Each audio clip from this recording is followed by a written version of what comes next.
বের হতে হতে অনেক লেট হয়ে গিয়েছে। তখন 4টা বাজে বিকেল। তড়িঘড়ি করে পুজোর সব জিনিস নিয়ে মন্দিরে ছুটলাম, কিন্তু ওইখানে যেয়ে দেখি মন্দির এখনো বন্ধ, কিছু পরে খুলবে। তাই এই ফাঁকে আমার জগন্নাথকে দেখতে চলে গেলাম। এরপর ওইখানে কিছুটা সময় বসেছিলাম।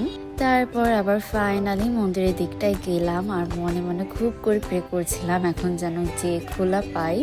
একই তো সন্ধে হয়ে যাচ্ছিল, তারপরে যদি আমি পুজো না দিতে পারি আমার খুবই মন খারাপ হবে। আমার যখনই মনে হয়েছে আমার জীবনের অনেক কিছু অনেক অনেক ধোঁয়াশায় আচ্ছন্ন, কি করব কি না করব, কি করা উচিত কি না করা উচিত, যখন কোনো কিছুই আমি বুঝতে পারি না, আমি একদম আমার ঈশ্বরের পায়ে সব কিছু সমর্পণ করে দিয়ে একদম শান্ত হয়ে বসে থাকি। এই পুরো ব্যাপারটা আমাকে কি যে শান্তি দেয়, যেটা আমি কোনো শব্দ দিয়েই বর্ণনা করতে পারবো না। আমি সবসময় এই প্রার্থনাই করি আর আমি ফিল করতে পারি আমার ঈশ্বর ভীষণ সহায়। এই তো শান্তি শান্তিভাবে পুজো দিয়ে এখন হচ্ছে খেতে গেলাম সারাদিন পর। এরপর আবার মেট্রোর দিকটায় গেলাম বাড়ি ফেরার জন্য। যাই হোক, bye for now, see you in the next video.